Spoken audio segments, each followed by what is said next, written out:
വന്നോ ടീച്ചർ വന്നോ?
Good morning. Good morning, ma'am. How are you? Fine. Good morning, ma'am. Good morning.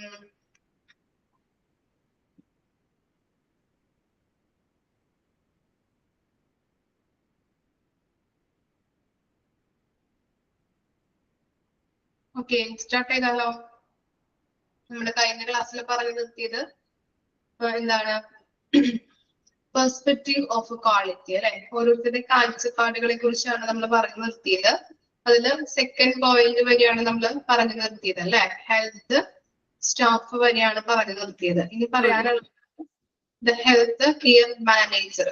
Okay,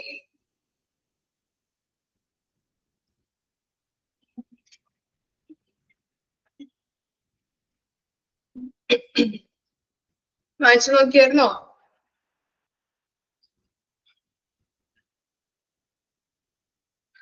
okay, വായിച്ചു. അപ്പോ next നോക്കാം.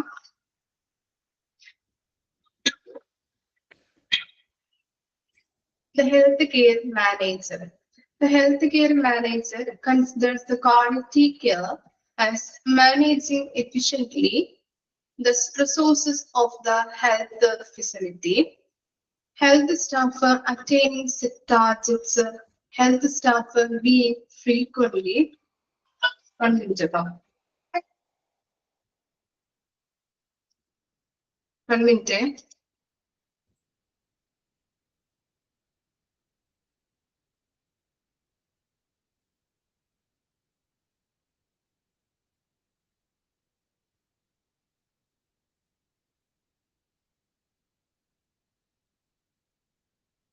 വായിച്ചു നോക്കാം കേട്ടോ, 1 minute.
ഓക്കെ, സ്റ്റാർട്ട് ചെയ്യാം കേട്ടോ. സ്റ്റാർട്ട് ചെയ്യാം. വായിച്ചു നോക്കിയായിരുന്നോ? ഓക്കെ, അപ്പോ നമ്മൾ പറഞ്ഞത് എന്താണ്? ദ ഹെൽത്ത് കെയർ മാനേജർ അല്ലെ. The health care manager considers the quality care as managing efficiently the resources of the health facilities. ഇനി നമ്മൾ ഓരോരുത്തരുടെ പോയിന്റ് ഓഫ് വ്യൂ ആണ് നമ്മൾ കണ്ടുവരുന്നത് അല്ലെ. നമ്മൾ മുൻപ് പറഞ്ഞത് എന്തായിരുന്നു? പേഷ്യന്റിന്റെ പോയിന്റ് ഓഫ് വ്യൂ ആയിരുന്നു. ഇനി ഹെൽത്ത് സ്റ്റാഫിന്റെ പോയിന്റ് ഓഫ് വ്യൂ നമ്മൾ കണ്ടു. ഇനി ഹെൽത്ത് കെയർ മാനേജർ അല്ലെ. അപ്പോ ക്വാളിറ്റിയെ ഹെൽത്ത് കെയർ മാനേജർ എങ്ങനെയാണ് കൺസിഡർ ചെയ്യുന്നത് അതാണ് ആ ചെറിയ ചെറിയ പാരഗ്രാഫിൽ പോയിന്റ് വൈസ് ആയിട്ട് കൊടുത്തിരിക്കുന്നത്. ഫസ്റ്റ് പോയിന്റ് എന്താണ്? Managing efficiently the resources of the health facility. എന്താണ്? ഹോസ്പിറ്റലിലെ റിസോഴ്സസുകളെ കാര്യക്ഷമമായിട്ട് മാനേജ് ചെയ്യുക എന്നുള്ള ഒരു ഉത്തരവാദിത്തമാണ് ഇതിനുള്ളത്, ഹെൽത്ത് കെയർ മാനേജർക്ക് ഉള്ളത് കേട്ടോ. ഓക്കെ, ഞാൻ പറയുന്നത് ക്ലിയർ ആണോ? ഇടയ്ക്ക് ചുമ വരുന്നത് കൊണ്ടാണ് ഇങ്ങനെ ഇടയ്ക്കിടയ്ക്ക് സ്റ്റോപ്പ് ആവുന്നത് കേട്ടോ. നിന്ന് പോകുന്നത് ഇച്ചിരി ബുദ്ധിമുട്ടുണ്ട് ക്ലാസ് എടുക്കാനായിട്ട്. ഓക്കെ, ശ്രദ്ധിച്ച് കേൾക്കാം കേട്ടോ.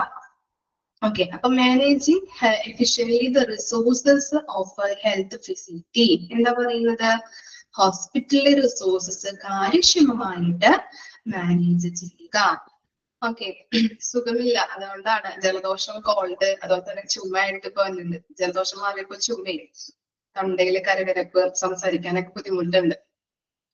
അപ്പൊ അതാണ് ഞാൻ പറഞ്ഞത് കേട്ടോ. ഇടയ്ക്കിടയ്ക്ക് ചുമ വരും, ചൂടുവെള്ളം കുടിക്കാൻ പോകും, അങ്ങനെ ആ സൗണ്ട് മാറിയിട്ടുണ്ടല്ലേ. Okay okay. ഇനി നെക്സ്റ്റ് എന്താ? Next health staff attaining set targets. ഓരോ സ്റ്റാഫുകൾ ഉണ്ടാക്കും അല്ലെ. അപ്പൊ ഹോസ്പിറ്റലിലെ ഹെൽത്ത് കെയർ സ്റ്റാഫുകൾക്ക് അവർക്ക് അവരുടെ വർക്കുകൾ, അവർ ഉദ്ദേശിക്കുന്നത് എന്താണ്? അവരുടെ വർക്കുകൾ കൃത്യമായിട്ട് അവർ ചെയ്യുന്നുണ്ടോ എന്നുള്ളത് ശ്രദ്ധിക്കുക. പിന്നെ എന്താ? Health staff being frequently supported and supervised. Health care സ്റ്റാഫിന് എന്ത് ചെയ്യണം? സപ്പോർട്ട് ചെയ്യാം. അവർക്ക് ഒരു മോട്ടിവേഷൻ, കോൺഫിഡൻസ് ഒക്കെ ഇംപ്രൂവ് ചെയ്ത് കൊടുക്കുക, അവരെ സൂപ്പർവൈസ് ചെയ്യാം അല്ലെ. അവരുടെ എല്ലാ കാര്യങ്ങളും നോക്കി അവരെ ഒരു മേൽനോട്ടം വഹിക്കുക അല്ലെ. പിന്നെ എന്താ? Having ample and competing staff to provide care. അതുപോലെ തന്നെ പറയുന്നത് എന്താ? ഈ പേഷ്യന്റിന് കെയർ കൊടുക്കാനായിട്ട് മതിയാവും വിധം അല്ലെ കഴിവുള്ള ഒരു ജീവനക്കാർ ഉണ്ടോ എന്നുള്ളത് ഉറപ്പുവരുത്താം. എന്താ? ബ്രേക്ക് ആവുന്നുണ്ടോ? ക്ലിയർ ആണോ പറയുന്നത്? ചിലപ്പോ നെറ്റിന്റെ എന്തെങ്കിലും പ്രോബ്ലം ആയിരിക്കും കേട്ടോ. ഓക്കെ, പേഷ്യന്റിന് കെയർ കൊടുക്കാനായിട്ട് മതിയാവും വിധം കഴിവുള്ളതുമായിട്ടുള്ള ജീവനക്കാർ ഉണ്ടോ എന്നുള്ളത് ഉറപ്പുവരുത്തുക. പിന്നെന്താ? Staff being disciplined. അവർക്ക് എന്താണ്? ഡിസിപ്ലിൻ പാലിക്കുന്നുണ്ടോ എന്നുള്ളത്. പിന്നെന്താ? Providing necessary resources for work.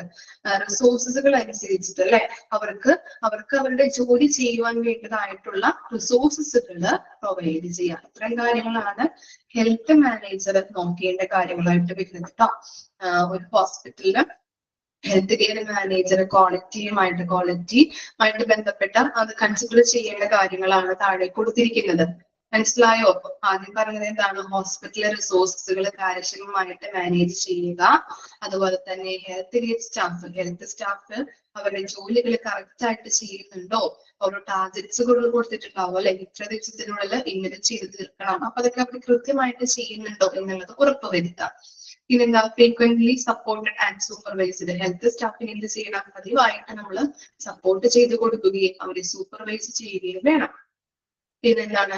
നമ്മുടെ ഹോസ്പിറ്റലിൽ കൃത്യമായിട്ട് പേഷ്യന്റ് കെയർ കൊടുക്കുന്ന വിധത്തില് അവർക്ക് നോളജും അല്ലെങ്കിൽ നല്ല കഴിവുള്ള സ്റ്റാഫുകൾ ഉണ്ടോ എന്നുള്ളത് ഉറപ്പുവരുത്തുക. പിന്നെന്താ? ഡിസിപ്ലിൻ പാലിക്കുക. പിന്നെ റിസോഴ്സസുകൾ അവരുടെ വർക്കും കാര്യങ്ങൾ ചെയ്യുന്നതിന് വേണ്ടിയതായിട്ടുള്ള റിസോഴ്സസുകൾ പ്രൊവൈഡ് ചെയ്ത് കൊടുക്കുക. വായിച്ചു നോക്കിയേ. അപ്പൊ ഇത്തരം കാര്യങ്ങളാണ് എന്തുമായിട്ട് ബന്ധപ്പെട്ടത്? പെർസ്പെക്റ്റീവ് ഓഫ് ക്വാളിറ്റിയുമായിട്ട് ബന്ധപ്പെട്ടത്. പേഷ്യന്റിന്റെ ഹെൽത്ത് സ്റ്റാഫ് ഉണ്ട്, ഹെൽത്ത് കെയർ മാനേജർ ഉണ്ട് കേട്ടോ. ഇനി ഇമ്പോർട്ടന്റ് ഒരു ടോപ്പിക് ആണ് അക്രഡിറ്റേഷൻ എന്ന് പറയുന്നത്. ഓക്കെ, അതിനു മുൻപ് ആ പാരഗ്രാഫ് ഒന്ന് വായിച്ചു നോക്കാം കേട്ടോ. എന്തെങ്കിലും ഡൗട്ട് ഉണ്ടെങ്കിൽ ചോദിക്കാം.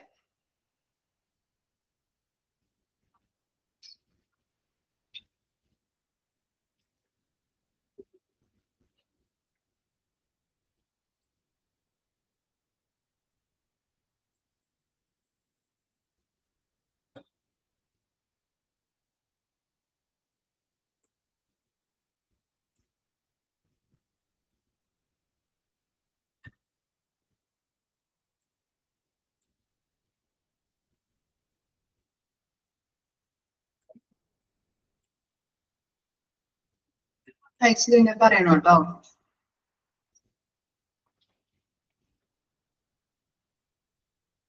ഓക്കെ, നെക്സ്റ്റ് നോക്കാം അല്ലെ നമുക്ക്. അക്രഡിറ്റേഷൻ. അക്രഡിറ്റേഷൻ കേട്ടിട്ടുണ്ടോ? അക്രഡിറ്റേഷൻ എന്ന് പറയുന്നത് കേട്ടിട്ടില്ല? കേട്ടിട്ടുണ്ടോ ആരെങ്കിലും? അക്രഡിറ്റേഷൻ എന്താ? ആരും കേട്ടിട്ടില്ല? ഓക്കെ, നമുക്ക് നോക്കാം. അക്രഡിറ്റേഷൻ നോക്കാം. Accreditation agency is an entity. അംഗീകാരമാണ് കേട്ടോ. ഓക്കെ, അപ്പൊ accreditation agency is an entity separate and distinct from the health care organisation, normally non government. അപ്പോ അക്രഡിറ്റേഷൻ എന്ന് പറയുന്നത് എന്താണ്? ഒരു നോൺ ഗവൺമെന്റൽ സ്ഥാപനമാണ് കേട്ടോ. അണ്ടർലൈൻ ചെയ്ത് വെക്കാം, നോൺ ഗവൺമെന്റൽ സ്ഥാപനമാണ്.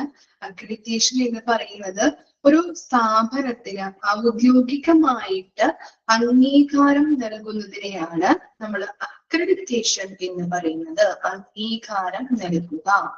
ഒരു സ്ഥാപനത്തിന് ഔദ്യോഗികമായിട്ട് അംഗീകാരം നൽകുന്നതിനെയാണ്, അല്ലെങ്കിൽ അംഗീകാരം കൊടുക്കുന്നതിനെയാണ് അക്രഡിറ്റേഷൻ എന്ന് പറയുന്നത്.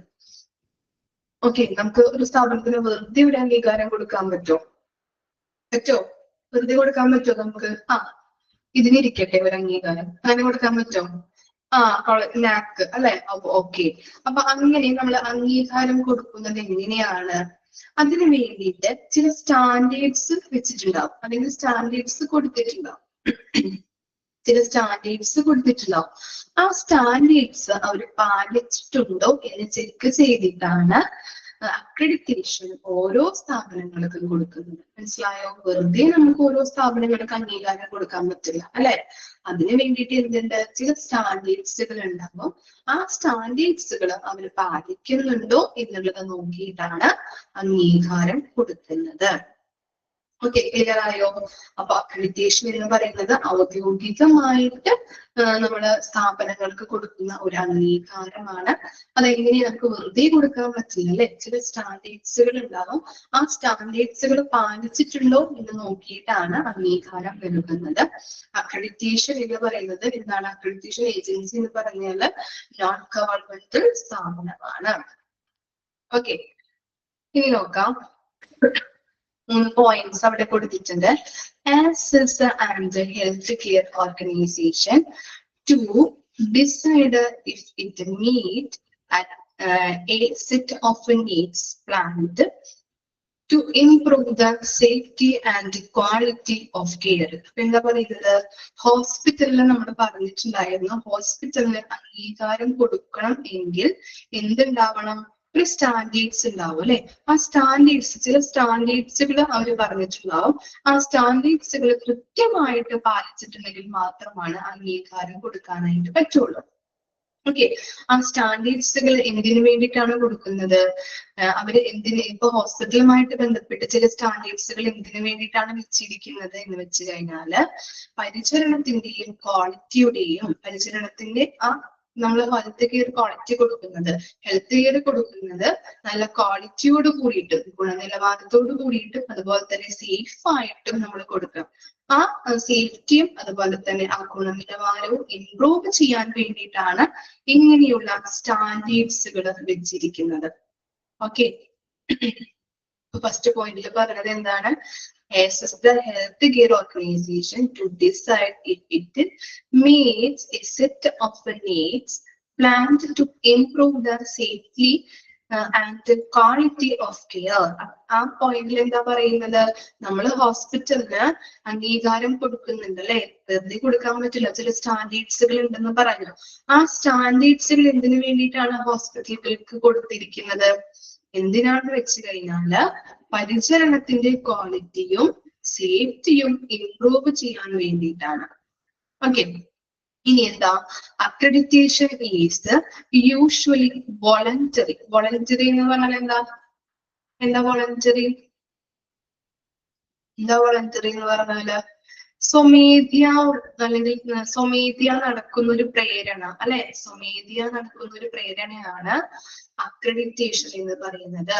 ഒരിക്കലും ആരുടെയും പ്രേരണയോ അല്ലെങ്കിൽ റെക്കമെൻഡേഷനോ കൂടിയിട്ടല്ല അക്രഡിറ്റേഷൻ നൽകുന്നത്. സ്വമേധ്യ നടക്കുന്ന ഒരു പ്രേരണയാണ്. It has gained worldwide attention as an effective quality assessment and management tool. ഫലപ്രദമായ ഗുണനിലവാരമുള്ള കെയർ കൊടുക്കുന്നതിനും ഇവാലുവേറ്റ് ചെയ്യുന്നതിനും മാനേജ്മെന്റ് ടൂൾ എന്ന നിലയിൽ അക്രഡിറ്റേഷൻ ശ്രദ്ധ നേടിയിട്ടുണ്ട്. എന്താണ് ആ പോയിന്റിൽ പറഞ്ഞത്? ഫലപ്രദമായ ഗുണനിലവാരമുള്ള കെയർ നൽകുന്നതിനും അത് വിലയിരുത്തുന്നതിനും മാനേജ്മെന്റ് ടൂൾ എന്ന നിലയിൽ അക്രഡിറ്റേഷൻ ശ്രദ്ധ നേടിയിട്ടുണ്ട്. ക്ലിയർ ആയോ 3 പോയിന്റും? അപ്പോ അക്രഡിറ്റേഷൻ എന്ന് പറഞ്ഞാൽ എന്താണെന്ന് നമ്മൾ പറഞ്ഞത്, ഒരു സ്ഥാപനങ്ങൾക്ക് നമ്മൾ ഔദ്യോഗികമായിട്ട് അംഗീകാരം കൊടുക്കുന്നതിനെയാണ് അക്രഡിറ്റേഷൻ എന്ന് പറയുന്നത്. അത് നോൺ ഗവൺമെന്റൽ സ്ഥാപനമാണ്. ഇനി അക്രഡിറ്റേഷൻ നമുക്ക് വെറുതെ കൊടുക്കാൻ പറ്റില്ല. ചില സ്റ്റാൻഡേർഡ്സുകൾ ഉണ്ടാവും. അത് കൃത്യമായിട്ട് പാലിച്ച ഹോസ്പിറ്റലുകൾക്ക് മാത്രമാണ് അംഗീകാരം കൊടുക്കുകയുള്ളൂ. പിന്നെ 3 പോയിന്റ്സ് ആണ് നമ്മൾ പറയുന്നത്. ഫസ്റ്റ് പോയിന്റ് എന്താ പറഞ്ഞത്? നമ്മൾ ഹോസ്പിറ്റലിന് കൃത്യമായിട്ടുള്ള സ്റ്റാൻഡേർഡ്സുകൾ ഉണ്ടാവും. ആ സ്റ്റാൻഡേർഡ്സുകൾ പാലിച്ചാൽ മാത്രമാണ് അംഗീകാരം കൊടുക്കുള്ളൂ എന്ന് പറഞ്ഞല്ലേ. ഇനി എന്തിനു വേണ്ടിയിട്ടാണ് ആ സ്റ്റാൻഡേർഡ്സ് ഉള്ളത്? സ്റ്റാൻഡേർഡ്സ് കൊടുത്തിരിക്കുന്നത് എന്തിനു വേണ്ടിയിട്ടാണ്? പരിചരണത്തിന്റെ ക്വാളിറ്റിയും സേഫ്റ്റിയും ഇംപ്രൂവ് ചെയ്യാൻ വേണ്ടിയിട്ട്. പിന്നെ അക്രഡിറ്റേഷൻ എന്ന് പറഞ്ഞാല് സ്വമേധ്യ നടക്കുന്ന, വോളണ്ടറി എന്ന് പറഞ്ഞാല് സ്വമേധ്യ നടക്കുന്ന ഒരു പ്രേരണയാണ്. ഒരിക്കലും ആരുടെയും പ്രേരണയോ റെക്കമെൻഡേഷനോ കൊണ്ടല്ല ഇങ്ങനെയുള്ള അക്രഡിറ്റേഷൻ നൽകുന്നത്. സ്വമേധയ വോളണ്ടറി ആയിട്ടുള്ള ഒരു പ്രേരണയാണ്. ഓക്കെ, സ്വമേധയ ഉള്ളൊരു പ്രേരണയാണ്. പിന്നെ എന്താ 3ാമത്തെ പോയിന്റിൽ പറയുന്നത്? ഫലപ്രദമായിട്ടുള്ള ഗുണനിലവാരമുള്ള കെയർ കൊടുക്കുന്നതിനും അത് ഇവാലുവേറ്റ് ചെയ്യുന്നതിനും മാനേജ്മെന്റ് ടൂൾ എന്ന നിലയിൽ അക്രഡിറ്റേഷൻ ശ്രദ്ധ നേടിയിട്ടുണ്ട്. വായിച്ചു നോക്കി അക്രഡിറ്റേഷൻ എന്താണെന്നുള്ളത്.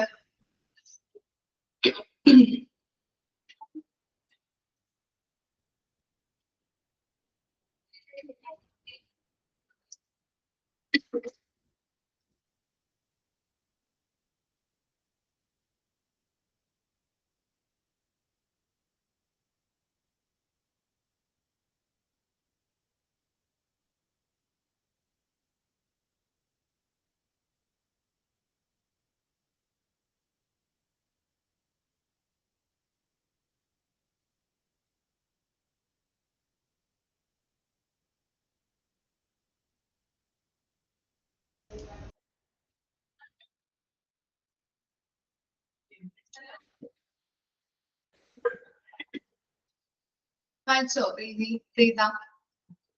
ഓക്കെ, 3 പോയിന്റ് ഡൗട്ട് ഒന്നും ഇല്ലല്ലോ?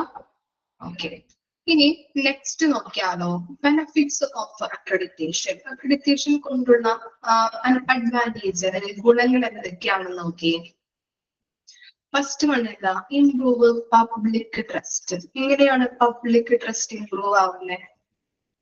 നമുക്കറിയാം, ഹോസ്പിറ്റലിൽ ഇത്ര സ്റ്റാൻഡേർഡ്സ് ഉള്ള ഹോസ്പിറ്റൽ ആണെങ്കിൽ അല്ലെ, അല്ലെങ്കിൽ ഇപ്പോ നമുക്ക് എന്താ അനു പറഞ്ഞു നാക് അല്ലെ, കോളേജിനൊക്കെ അംഗീകാരം കിട്ടുന്നത്. അപ്പൊ എന്താണ്, ആ കോളേജിലോട്ട് പോയി പഠിക്കാനായിട്ട് എല്ലാവർക്കും ഇഷ്ടമായിരിക്കും. എന്താണ്, നല്ല രീതിയിൽ നല്ല ഫെസിലിറ്റീസ് കാര്യങ്ങളോ അംഗീകാരം ഒക്കെ ലഭിച്ച കോളേജൊക്കെ ആണെങ്കിൽ നല്ല രീതിയിലായിരിക്കും പോകുന്നത് എന്ന് നമുക്കറിയാൻ പറ്റും അല്ലെ. അതുപോലെ തന്നെയാണ് അക്രഡിറ്റേഷൻ ലഭിച്ച ഹോസ്പിറ്റലുകളാണെങ്കിൽ പബ്ലിക്കിന്റെ വിശ്വാസം ഇംപ്രൂവ് ചെയ്യാനായിട്ട് ഇടവരുന്നു അല്ലെ. ആ ഹോസ്പിറ്റലിലേക്ക് വന്ന് ട്രീറ്റ്മെന്റ് ചെയ്യാനായിട്ടും ആ ഹോസ്പിറ്റലിലേക്ക് വരാനായിട്ടും അവര് തയ്യാറാകും ഇല്ലേ. നല്ല രീതിയിൽ പ്രവർത്തിക്കുന്ന ഹോസ്പിറ്റലാണെന്ന് ഓരോ ജനങ്ങൾക്കും മനസ്സിലാവാനായിട്ട് സാധിക്കുന്നുണ്ട്. അതാണ് ഇംപ്രൂവ് പബ്ലിക് ട്രസ്റ്റ് എന്ന് പറയുന്നത്. ഇനി എന്താ? Provide A safe and efficient work environment അല്ലെ. നല്ല രീതിയിൽ പ്രവർത്തിക്കുന്ന, നല്ല എഫിഷ്യന്റ് ആയിട്ട് നല്ല എഫക്റ്റീവ് ആയിട്ടും അവിടുത്തെ വർക്കിംഗ് കണ്ടീഷൻ നല്ല രീതിയിൽ പ്രവർത്തിക്കാനായിട്ട് സാധിക്കുന്നുണ്ട്. അതുപോലെ തന്നെ അവിടെ വർക്ക് ചെയ്യുന്ന സ്റ്റാഫുകൾക്കായാലും സേഫ് ആയിട്ടും ഒരു എഫിഷ്യന്റ് വർക്കിംഗ് എൻവയോൺമെന്റ് പ്രൊവൈഡ് ചെയ്യാനായിട്ട് ഹോസ്പിറ്റലുകൾക്ക് സഹായിക്കുന്നുണ്ട്, ഹോസ്പിറ്റലുകൾ സഹായിക്കുന്നുണ്ട്. പിന്നെന്താ, negotiate with sources of payment. Negotiation എന്ന് പറഞ്ഞാൽ എന്താ, മെറ്റീരിയൽസ് മാനേജ്മെന്റ് നമ്മൾ പഠിച്ചിട്ടുണ്ടാവും അല്ലെ? പഠിച്ചായിരുന്നോ മെറ്റീരിയൽസ് മാനേജ്മെന്റ്? തേർഡ് മൊഡ്യൂളില് എടുത്തു തുടങ്ങിയോ നെഗോഷിയേഷൻ ഒക്കെ? പഠിച്ചിട്ടില്ല? തുടങ്ങിയോ നെഗോഷിയേഷൻ? ചർച്ച അല്ലെ? നമ്മൾ കരാറ് വെക്കാറുണ്ട് അല്ലെ? ഡിസ്കഷൻ അല്ലെങ്കിൽ കരാറ്, ഉടമ്പടി എന്നൊക്കെ പറയും അല്ലെ? അപ്പൊ അംഗീകാരം ലഭിച്ചിട്ടുള്ള അല്ലെങ്കിൽ അക്രഡിറ്റേഷൻ കിട്ടിയിട്ടുള്ള ഹോസ്പിറ്റൽ ആണെങ്കിൽ മറ്റു സ്ഥാപനങ്ങളുമായിട്ട് ചർച്ച നടത്താനായിട്ടും കരാറിൽ ഏർപ്പെടാനൊക്കെ ആയിട്ട് സഹായിക്കുന്നുണ്ട്. അപ്പൊ എന്താണ്, മറ്റുള്ള സ്റ്റാൻഡേർഡ് ആയിട്ടുള്ള സ്ഥാപനങ്ങളുമായിട്ടും ചർച്ച ചെയ്ത് ഒരു കരാറിൽ ഏർപ്പെടാനൊക്കെ നമ്മുടെ ഹോസ്പിറ്റലിൽ സഹായകമാണ്. പിന്നെ എന്താണ്, listen to patients and their families, respect their rights and involve them in the care process as partners.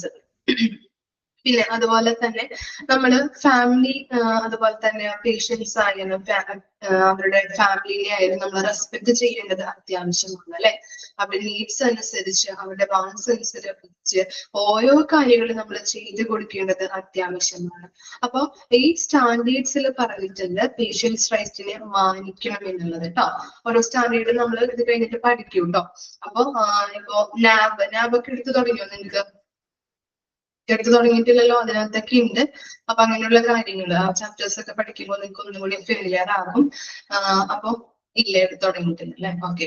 അപ്പൊ എന്താണ്, ഈ ഓരോ സ്റ്റാൻഡേർഡ്സിലും പറഞ്ഞിരിക്കുന്നത് എങ്ങനെയാണ്, പേഷ്യന്റിന്റെയും അവരുടെ ഫാമിലിയെയും റെസ്പെക്ട് ചെയ്യാം. അവരുടെ അവകാശങ്ങളെ നമ്മൾ റെസ്പെക്ട് ചെയ്യേണ്ടത് അത്യാവശ്യമാണ്, അവകാശങ്ങളെ മാനിക്കേണ്ടത് അത്യാവശ്യമാണ് എന്നുള്ളത്.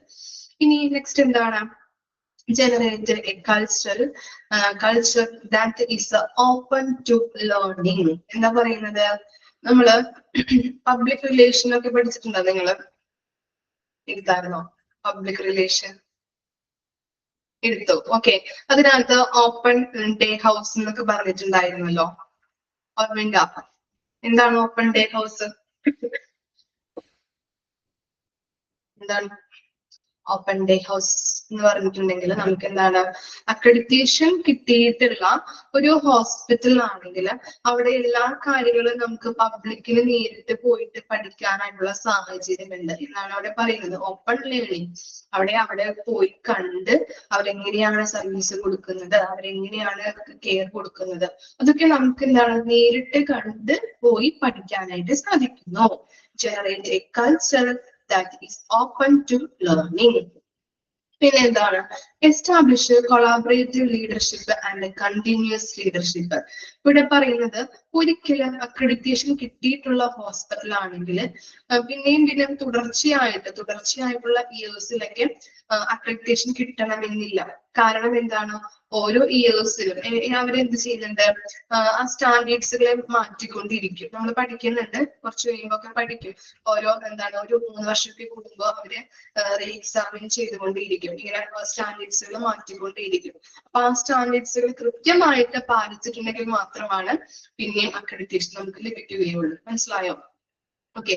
അപ്പൊ ഇപ്പൊ ഒരു ഹോസ്പിറ്റൽ അക്രഡിറ്റേഷൻ കിട്ടിക്കഴിഞ്ഞിട്ടുണ്ടെങ്കിൽ ഈ വർഷം കിട്ടി, നെക്സ്റ്റ് വർഷവും കിട്ടണമെന്നില്ല. സ്റ്റാൻഡേർഡ്സുകൾ കൃത്യമായിട്ട് നമ്മൾ പാലിക്കണം. അതിൽ പറഞ്ഞിരിക്കുന്ന ഓരോ കാര്യങ്ങളും കൃത്യമായിട്ട് പാലിച്ചാൽ മാത്രമാണ് അക്രഡിറ്റേഷൻ അല്ലെങ്കിൽ അംഗീകാരം കിട്ടുകയുള്ളൂ. കറക്റ്റ് ആയോ? മനസ്സിലായോ എല്ലാ കാര്യങ്ങളും? ഓക്കെ. ഇത്രയും കാര്യങ്ങളാണ് ബെനിഫിറ്റ്സ് എന്ന് പറയുന്നത്. ഫസ്റ്റ് വൺ പറഞ്ഞത് എന്താണ്, improve public trust, provide A safe and efficient works environment, negotiate with sources of payment, listen to patient and their families, respect their rights and involve them in the care process of partners, generate a culture that is open to learning, establish a collaborative leadership and a continuous leadership. ഇത്രയും കാര്യങ്ങളാണ് ബെനിഫിറ്റിൽ വരുന്നത്. ഇനി next ആണ് introduction to JCI. എന്താണ് JCIയുടെ full form? അവിടെ കൊടുത്തിട്ടുണ്ട്, joint commission international. Underline ചെയ്ത് വെക്കാട്ടോ. JCIയുടെ expanded form ചോദിക്കാറിന്റെ important ആണ്. Joint commission international. നോക്കാം എന്താണ് ജോയിന്റ് കമ്മീഷൻ ഇന്റർനാഷണൽ എന്ന് പറഞ്ഞു കഴിഞ്ഞാല് JCI ആണ് അതിന്റെ ഷോർട്ട് ഫോം ഓർത്ത് വെക്കുക. Was established in late 1990s to observe hospitals outside the United States. അതില് പറയുന്നത് യുണൈറ്റഡ് സ്റ്റേറ്റിന് പുറത്തുള്ള ഹോസ്പിറ്റലുകളെ ഒബ്സർവ് ചെയ്യാൻ വേണ്ടിയിട്ട് നിയമിച്ചിട്ടുള്ള ഒരു സംഘടനയാണ് JCI എന്ന് പറയുന്നത്. ഓക്കെ, നാബൊക്കെ പഠിക്കുമ്പോൾ കൂടുതൽ പഠിക്കും കേട്ടോ. ഇതിനകത്ത് ചെറിയൊരു പോർഷൻ ആണ് കൊടുത്തിരിക്കുന്നത്, അതാണ് നമ്മളിവിടെ പഠിക്കാൻ പോകുന്നത്. ഓക്കെ, ഇപ്പൊ JCI എന്ന് പറഞ്ഞിട്ടുണ്ടെങ്കിൽ യുണൈറ്റഡ് സ്റ്റേറ്റിന് പുറത്തുള്ള ഹോസ്പിറ്റലുകളെ ഒബ്സർവ് ചെയ്യാൻ വേണ്ടിയിട്ട് നിയമിച്ചിട്ടുള്ള ഒരു സംഘടനയാണ് JCI എന്ന് പറയുന്നത്. ഓക്കെ, ഇനി എന്താ JCI, which is also not for profit, presently accredits the facilities in Asia, Europe, Middle East and South America. അപ്പൊ എന്താണ് JCI എന്ന് പറഞ്ഞാലും നോട്ട് പ്രോഫിറ്റ് ഓർഗനൈസേഷൻ ആണ്. അതുപോലെ തന്നെ എന്താണ് പ്രസന്റ്ലി അല്ലെ നിലവില് അക്രഡിറ്റേഷൻ സൗകര്യങ്ങൾ കൊടുത്തിട്ടുള്ളത് ഏതൊക്കെ രാജ്യങ്ങൾക്കാണ്? ഏഷ്യ ഉണ്ട്, യൂറോപ്പ് ഉണ്ട്, Middle East and South America. അതൊക്കെയൊക്കെയാണ് നിലവിൽ നമ്മൾ പ്രസന്റ്ലി ആയിട്ട് അംഗീകാരം കൊടുത്തിട്ടുള്ളത്.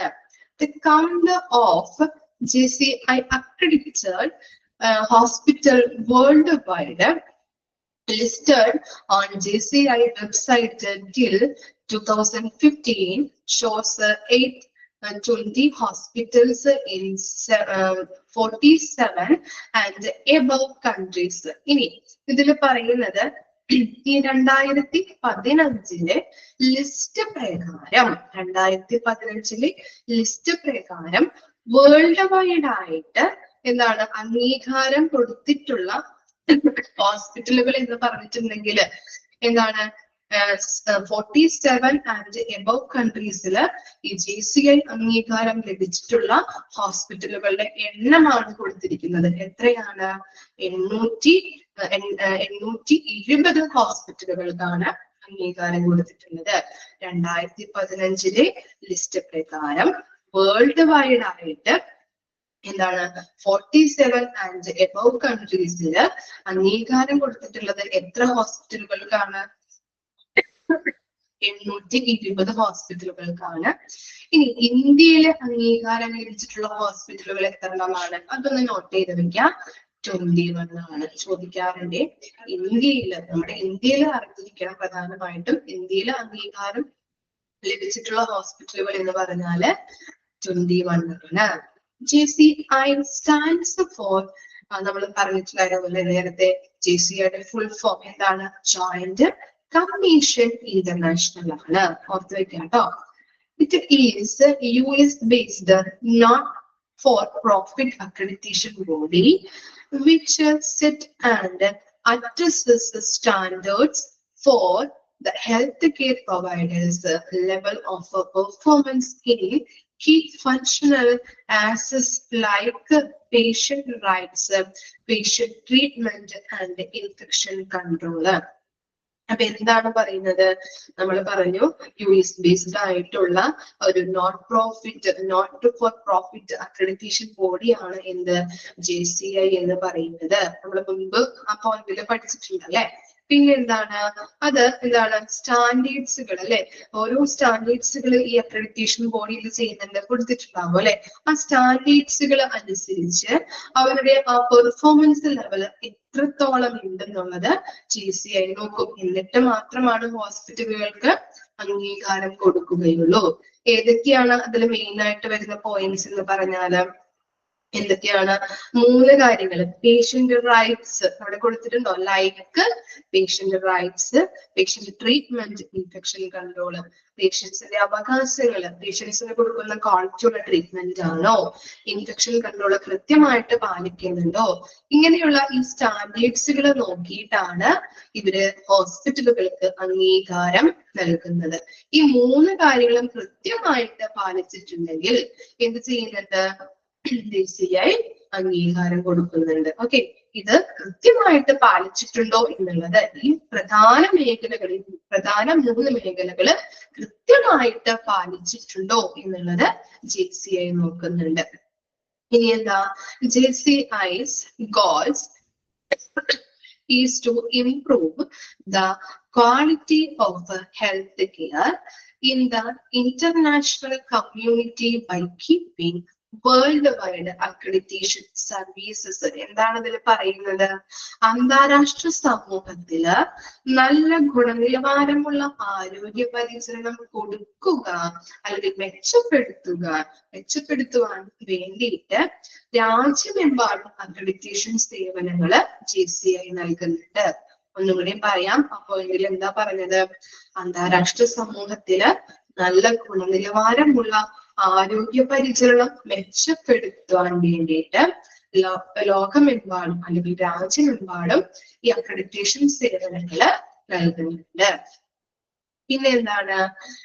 JCI standards would take us to improved patient care, safety and the path of continuous quality improvement. JCI standards would take us to improved patient care, safety and path of continuous quality improvement. എന്താണ്?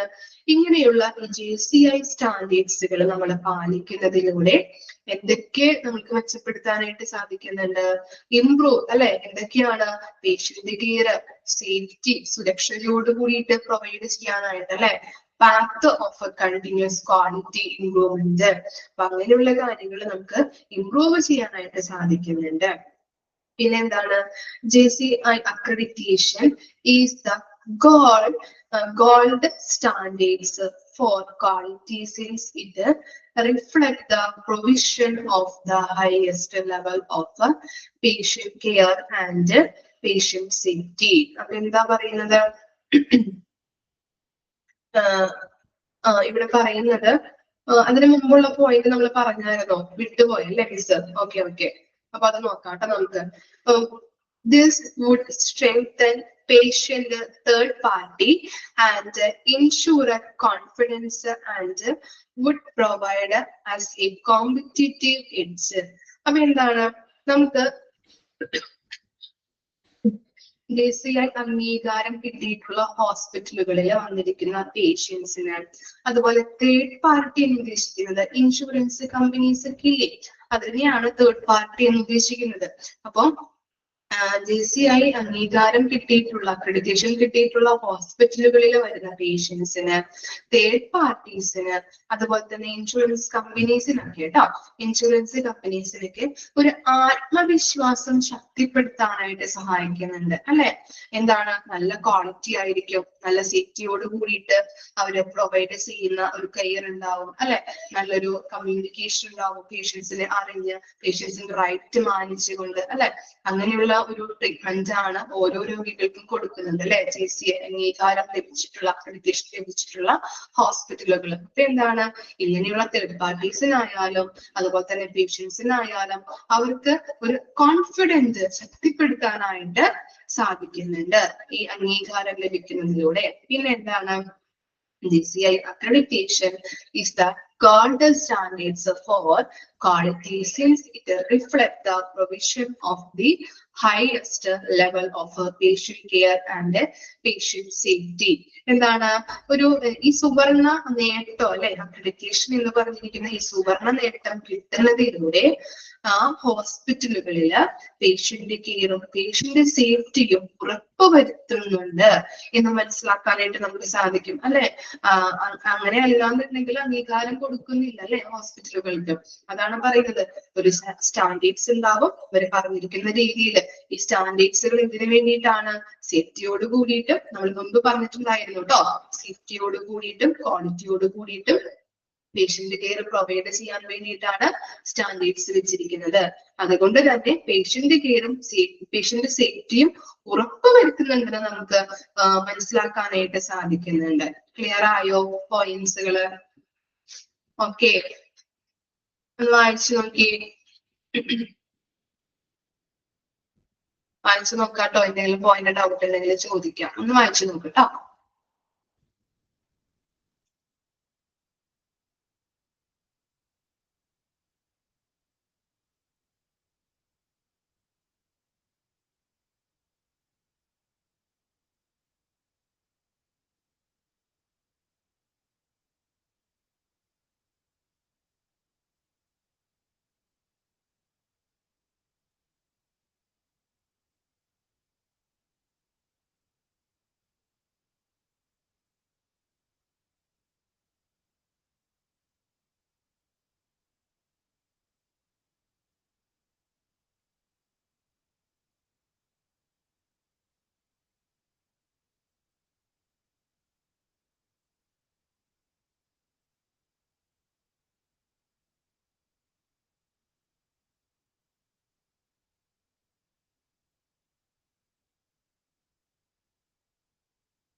വായിച്ചു കഴിഞ്ഞോ? Okay, എന്തെങ്കിലും doubt ഉണ്ടോ? Clear ആയോ? Okay, ഇനി next ആണ് എന്ത്? JCI accreditation. JCI accredits 8 type of health care programs. 8 type of health care programs ആണ് JCI അംഗീകാരം ലഭിച്ചിരിക്കുന്നത്. ഏതൊക്കെയാണ്? JCI accredits 8 type of health care programs. ആ 8 എന്നുള്ളത് ജസ്റ്റ് ഒന്ന് അണ്ടർലൈൻ ചെയ്ത് വെക്കാം കേട്ടോ. ചിലപ്പോൾ ചോദിക്കാറുണ്ട് എത്ര ടൈപ്പ് ആണ് എന്നുള്ളത് കേട്ടോ. ഏതൊക്കെയാണെന്ന് കൂടിയും ഓർത്ത് വെക്കണം. ഹോസ്പിറ്റൽസിന് അല്ലെ എന്താണ് ഇന്റർനാഷണൽ ലെവലില് അക്രഡിറ്റേഷൻ കൊടുക്കാറുണ്ട് ഹോസ്പിറ്റലുമായിട്ട് ബന്ധപ്പെട്ട്. ഇനി എന്താ? Academic medical centre hospitals. അത് എന്തുമായിട്ട് റിലേറ്റ് ചെയ്യപ്പെട്ടതാണ്? എക്സാമ്പിൾ പറയാൻ പറ്റുമോ? Academic medical centre hospitals. ഒരു എക്സാമ്പിൾ പറയാൻ പറ്റുമോ? അക്കാദമിക് നമ്മൾ പഠനവുമായിട്ട് വെരി ഗുഡ്. മെഡിക്കൽ കോളേജ് നമുക്ക് പറയാൻ പറ്റും അല്ലെ? മെഡിക്കൽ കോളേജ് അല്ലെ, എഡ്യൂക്കേഷൻ, റിസർച്ച് ഇതൊക്കെ ഉൾപ്പെടുന്നുണ്ട് അല്ലെ അതിനകത്ത്. പിന്നെ എന്താണ്? Ambulatory care facilities. അത് ഉദ്ദേശിക്കുന്നത് ഡോക്ടേഴ്സ്, ക്ലിനിക്കുകള്, ഓഫീസുകള്, ഔട്ട് പേഷ്യന്റ് സർവീസുകളൊക്കെ ഉൾപ്പെടുന്നുണ്ട് കേട്ടോ. പിന്നെ എന്താണ്? Clinical laboratories. അത് വരുന്നത് ലാബുമായിട്ട് ബന്ധപ്പെട്ടത് അല്ലെ, ലബോറട്ടറി. ഹോം കെയർ ഫെസിലിറ്റീസ് ഏതൊക്കെയാണ് വരിക? ഹോം കെയർ എന്ന് പറഞ്ഞു നോക്കോ. Home care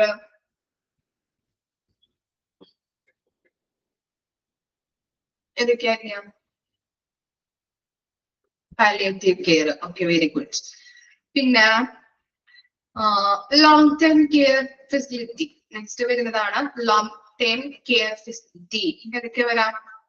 nursing homes, retirement Holmes, അതൊക്കെ കേട്ടോ. പാലിയേറ്റീവ് കെയറും അതിനകത്ത് ഉൾപ്പെടുന്നുണ്ട്, ദീർഘകാല പരിചരണം നടത്തുന്നത്. അതുപോലെ തന്നെ മെഡിക്കൽ ട്രാൻസ്പോർട്ട് ഓർഗനൈസേഷൻസ്. ഏത് വരാം? Medical transport organisations. Medical transport എന്ന് പറയുമ്പോൾ ഗസ് ചെയ്ത് നോക്കിയേ. മെഡിക്കൽ ട്രാൻസ്പോർട്ട് ഏതാ വരാ? എന്താണ് ആംബുലൻസ് സർവീസസ് അല്ലെ? ഏത് സർവീസാ? എയർ, റോഡ്, നമ്മൾ പഠിച്ചിട്ടുണ്ടല്ലേ? എയർ, റോഡ്, ആംബുലൻസ് കേട്ടോ. പിന്നെന്താ? Primary care centres. Primary care centres എന്ന് പറഞ്ഞാൽ ഹെൽത്ത് സെന്റേഴ്സ് ഒക്കെയാണ് ഉദ്ദേശിക്കുന്നത്. ഓക്കെ, അപ്പൊ ഇത്തരം കാര്യങ്ങൾക്കാണ് ഇത് അക്രഡിറ്റേഷൻ നൽകിയിട്ടുള്ളത് കേട്ടോ. അതിനുള്ള കാര്യങ്ങളാണ് പഠിക്കുന്നത്. JCI accredits 8 type of health programs. Long term എന്ന് പറയുന്നത് ഈ നഴ്സിംഗ് ഹോംസ്, റിട്ടയർമെന്റ് ഹോംസ്.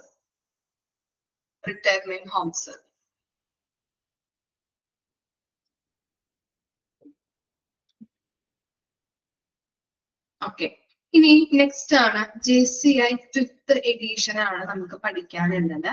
ആ 5th എഡിഷൻ പ്രാബല്യത്തിൽ വന്നത് എങ്ങനെയാണ് നോക്കി, അതിന്റെ ഡേറ്റ് അവിടെ കൊടുത്തിട്ടുണ്ടല്ലേ? Effective from 1st April 2014. Underline ചെയ്തേ. 5th എഡിഷൻ പ്രാബല്യത്തിൽ വന്നത് എപ്പോഴാണ്? 1st April 2014 ഇനി നിങ്ങൾ കണ്ടോ എന്താണ്? It consist of 4 sections. 4 sections ഉണ്ട്. Section 1, Section 2, Section 3 ഉണ്ട്, Section 4 ഉണ്ട് കേട്ടോ. 5th എഡിഷന് 4 sections ആണുള്ളത്. അതിനകത്ത് അടങ്ങിയിരിക്കുന്ന ഓരോ ചാപ്റ്റേഴ്സ് ഉണ്ട്, ഓരോ സ്റ്റാൻഡേർഡ്സുകൾ ഉണ്ട് കേട്ടോ. അത് ഞാൻ പറയാം. നിങ്ങൾക്ക് ആ കൺസെപ്റ്റ് കൃത്യമായിട്ട് ജസ്റ്റ് ഒരു എക്സാമ്പിളിലൂടെ കൃത്യമായിട്ട് മനസ്സിലാക്കി തരാം. ഓക്കെ, നമ്മൾ പറഞ്ഞു എന്താണ് 5th എഡിഷനിൽ 4 sections ആണുള്ളതെന്ന് നമ്മൾ പറഞ്ഞല്ലേ. ഇനി നിങ്ങളുടെ HA കോഴ്സ് എടുക്കാം. ഓക്കെ, എന്താ അതിന്റെ സിലബസ് ഒന്ന് എടുത്ത് നോക്കി. നിങ്ങൾക്ക് എത്ര സെക്ഷനുകൾ ഉണ്ട്, അല്ലെങ്കിൽ എത്ര മൊഡ്യൂൾസുകളാണുള്ളത്? എത്ര മൊഡ്യൂൾസ് ഉണ്ട് നിങ്ങൾക്ക്? അതറിയണില്ലേ? ദൈവമേ. ഓക്കെ, 4 മൊഡ്യൂൾസുകൾ ഉണ്ട് അല്ലെ? മൊഡ്യൂൾ 1, മൊഡ്യൂൾ 2, മൊഡ്യൂൾ 3, മൊഡ്യൂൾ 4 അല്ലെ? അത് തന്നെയല്ലേ ഇവിടെയും കൊടുത്തിരിക്കുന്നത് 4 section അല്ലെ? ഇതൊന്ന് കണക്ട് ചെയ്ത് നോക്കാം കേട്ടോ. 4 മൊഡ്യൂൾ ഉണ്ട്. ഇനി ഓരോ മൊഡ്യൂൾസിലും ഓരോ ചാപ്റ്റേഴ്സ് ഉണ്ട്. ഫസ്റ്റ് മൊഡ്യൂളിൽ 13 ചാപ്റ്റേഴ്സ് ആണ്. അങ്ങനെ സെക്കൻഡ് മൊഡ്യൂളിൽ പല പല ചാപ്റ്റേഴ്സ് ഉണ്ട്. 4th മൊഡ്യൂൾ വരെ പല പല ചാപ്റ്റേഴ്സ് ഉണ്ട് ഇല്ലേ? ഓക്കെ, ഇനി എന്താ? അപ്പൊ ഫസ്റ്റ് മൊഡ്യൂളില് 13 ചാപ്റ്റേഴ്സ് ഉണ്ട്. ഓരോ ചാപ്റ്റേഴ്സ് എടുത്ത് നോക്കിക്കഴിഞ്ഞാലും എന്താണ്? അതിനകത്ത് കുറച്ച് കാര്യങ്ങൾ നമുക്ക് പഠിക്കണം. അതിനെയാണ് സ്റ്റാൻഡേർഡ്സ് എന്ന് പറയുന്നത്. കിട്ടിയാ? കൺസെപ്റ്റ് എന്താണെന്ന് മനസ്സിലായോ? 4 sections ഉണ്ട്. ഓരോ സെക്ഷനിലും ചാപ്റ്റേഴ്സ് ഉണ്ട്. ഓരോ ചാപ്റ്റേഴ്സിലും എന്തുണ്ട്? ചില കാര്യങ്ങൾ നമുക്ക് പഠിക്കാനുണ്ട്. അതിനെയാണ് സ്റ്റാൻഡേർഡ്സ് എന്ന് പറയുന്നത്. അത് തന്നെയാണ് ഇവിടെ കൊടുത്തിരിക്കുന്നത്. JCI 5th എഡിഷനില് 4 sections ഉണ്ട്. ഓരോ സെക്ഷനിലും കുറച്ച് കാര്യങ്ങൾ, കുറച്ച് ചാപ്റ്റേഴ്സ് ഉണ്ട്. ആ ചാപ്റ്റേഴ്സിന്റെ ഉള്ളില് സ്റ്റാൻഡേർഡ്സുകൾ ഉണ്ട്. ഇനി എന്താണ്? ആ സ്റ്റാൻഡേർഡ്സുകൾ നമ്മൾ പാലിച്ചാൽ മാത്രമാണ് അക്രഡിറ്റേഷൻ കിട്ടുകയുള്ളൂ. നമുക്ക് വെറുതെ ഒന്നും ഓരോ ഓർഗനൈസേഷനും അക്രഡിറ്റേഷൻ കൊടുക്കാനായിട്ട് പറ്റില്ല അല്ലേ? അതറിയില്ലേ? അല്ലേ? അങ്ങനെയല്ലേ? വെറുതെ കൊണ്ടുപോയിട്ട് ഒരു ഹോസ്പിറ്റൽ അക്രഡിറ്റേഷൻ കൊടുക്കാൻ പറ്റുമോ? ഇല്ല. ചില സ്റ്റാൻഡേർഡ്സുകൾ ഉണ്ട്. അതിൽ പറഞ്ഞിരിക്കുന്ന അത് കൃത്യമായിട്ട് അവർ പാലിച്ചാൽ മാത്രമാണ് അക്രഡിറ്റേഷൻ കൊടുക്കാനായിട്ട് പറ്റുള്ളൂ. ഇനി സ്റ്റാൻഡേർഡുകൾ അനുസരിച്ച് നമ്മൾ സ്കോർ കൊടുക്കും. മനസ്സിലായോ? ഓക്കെ, ഓർത്ത് വെക്കാം കേട്ടോ. നമ്മൾ അക്രഡിറ്റേഷൻ വെറുതെ കൊടുക്കാൻ പറ്റില്ല. സ്റ്റാൻഡേർഡ്സുകൾ കൃത്യമായിട്ട് പാലിച്ചിട്ടുണ്ടെങ്കിൽ നമ്മൾ അക്രഡിറ്റേഷൻ കൊടുക്കാൻ പറ്റുള്ളൂ. ഓരോ സ്റ്റാൻഡേർഡ്സിനും സ്കോർ, ഇത്ര സ്കോർ എന്നുള്ളതുണ്ട്. ആ സ്കോർ നമ്മൾ കൊടുക്കണം. സ്കോർ ഇട്ട് കൊടുത്തിട്ട് എത്ര നല്ല രീതിയിൽ അവര് വർക്ക് ചെയ്യുന്നുണ്ടെന്ന് മനസ്സിലാക്കാനായിട്ട് പറ്റുള്ളൂ. ഓക്കെ, അങ്ങനെ സ്കോർ കൊടുത്തിട്ട് മാത്രമാണ് നമ്മൾ അക്രഡിറ്റേഷൻ കൊടുക്കുന്നത്. മനസ്സിലായോ ഇത്രയും കാര്യങ്ങള്?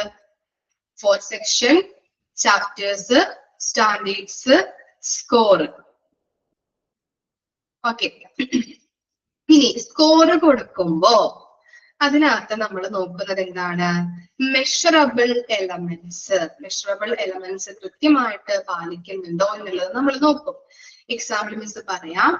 സേഫ്റ്റിയുമായിട്ട് ബന്ധപ്പെട്ട സ്റ്റാൻഡേർഡ്സ് ആണെങ്കിൽ എന്തൊക്കെ നമ്മൾ നോക്കണം, എന്തൊക്കെ ക്രൈറ്റീരിയാസ് നമ്മൾ ചെക്ക് ചെയ്യണം എന്നുള്ളതാണ് മെഷറബിൾ എലമെന്റ്സ് ആയിട്ട് പറയുന്നത്. ഓക്കെ, ക്ലിയർ ആയോ? സേഫ്റ്റിയുമായിട്ട് ബന്ധപ്പെട്ട സ്റ്റാൻഡേർഡ്സ് ആണെങ്കിൽ എന്തൊക്കെ നമ്മൾ നോക്കണം, എന്തൊക്കെ ക്രൈറ്റീരിയാസ് ചെക്ക് ചെയ്യണം, അതാണ് മെഷറബിൾ എലമെന്റ്സ് എന്ന് പറയുന്നത്. എന്തൊക്കെയാണ്?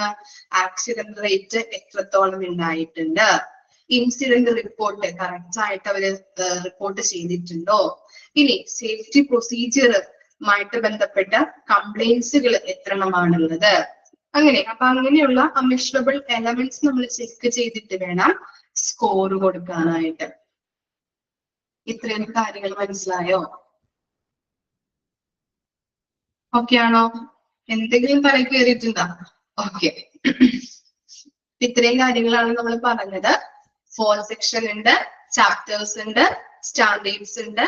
സ്റ്റാൻഡേർഡ്സിൽ മെഷറബിൾ എലമെന്റ്സ് ഉണ്ട്. അതും വെച്ചിട്ടാണ് നമ്മൾ നോക്കിയിട്ടാണ് ക്രൈറ്റീരിയാസ് ചെക്ക് ചെയ്തിട്ടാണ് സ്കോർ കൊടുക്കുന്നത്. സ്കോർ നോക്കിയിട്ടാണ് നമ്മൾ അംഗീകാരം കൊടുക്കുന്നത് കേട്ടോ. ക്ലിയർ ആയോ? സ്റ്റാൻഡേർഡ്സ് കൃത്യമായിട്ട് പാലിച്ചിട്ടുണ്ടോ എന്നുള്ളത് നോക്കിയിട്ട്. ഓക്കെ അല്ലേ? ഓക്കെ.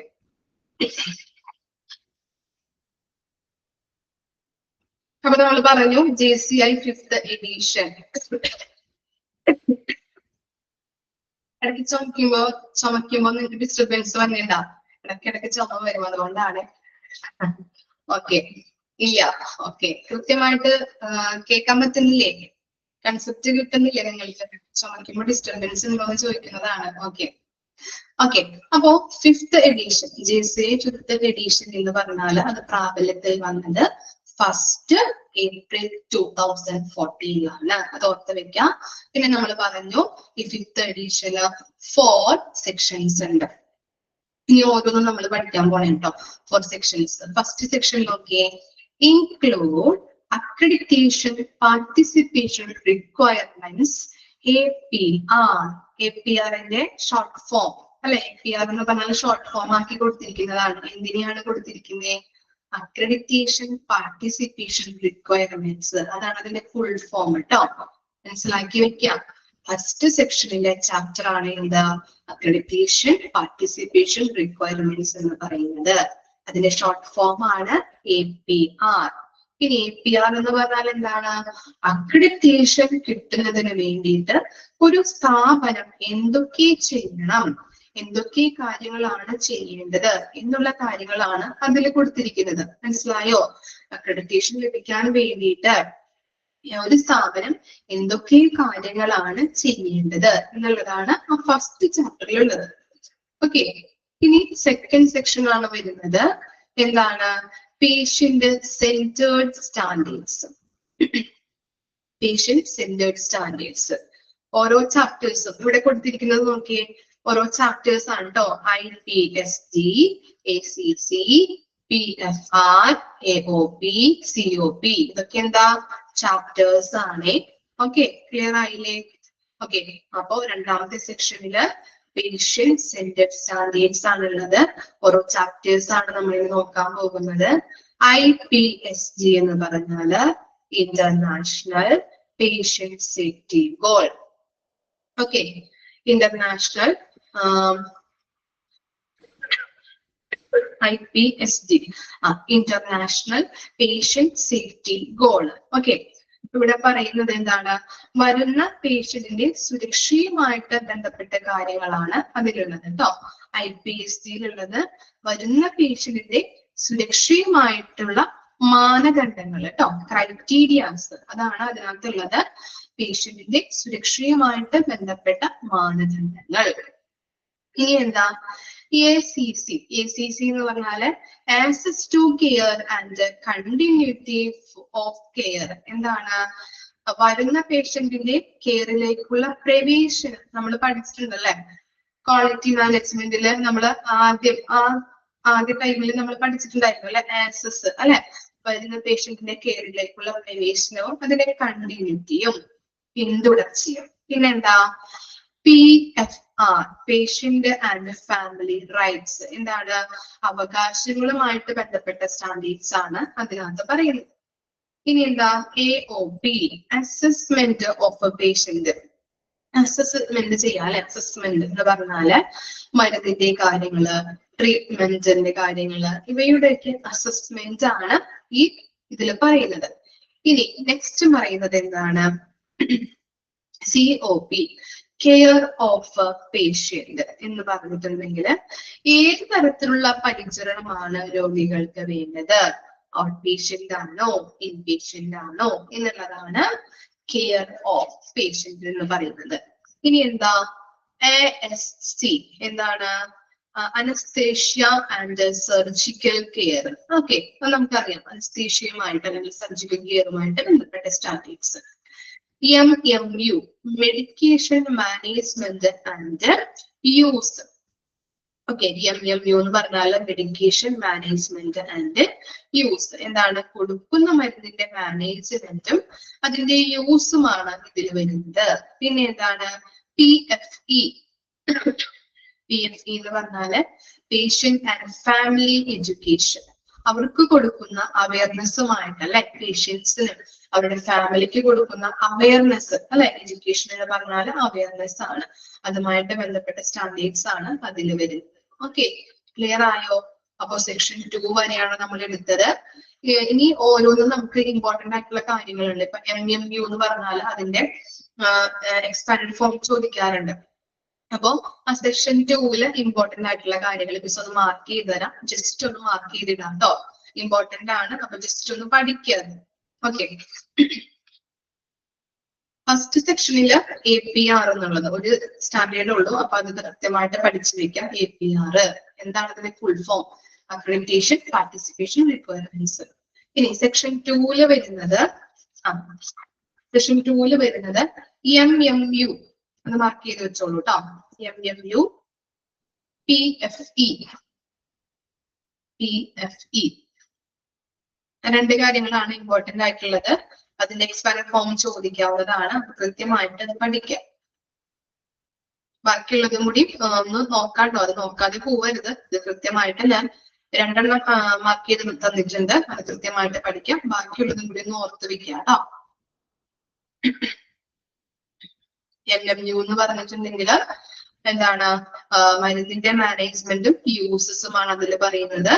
PFE എന്ന് പറഞ്ഞാല് പേഷ്യൻസിനും ഫാമിലിക്കും കൊടുക്കുന്ന അവയർനെസ്സുമായിട്ട് ബന്ധപ്പെട്ടത്. ഓക്കെ, വായിച്ചു നോക്കി. ഇത്ര വരെ എടുക്കുന്നുള്ളൂ. ബാക്കി സെക്ഷൻ 3 ഉം 4 ഉം നെക്സ്റ്റ് ക്ലാസ്സിൽ എടുക്കാം കേട്ടോ.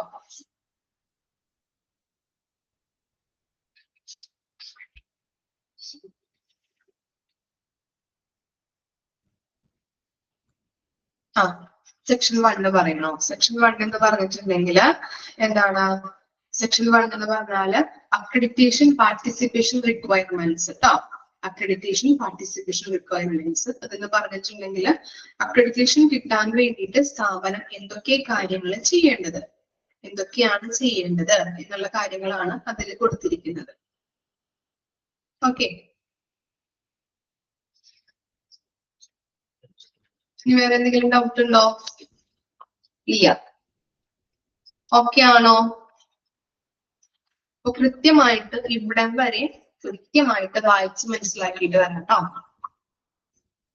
Okay, thank you.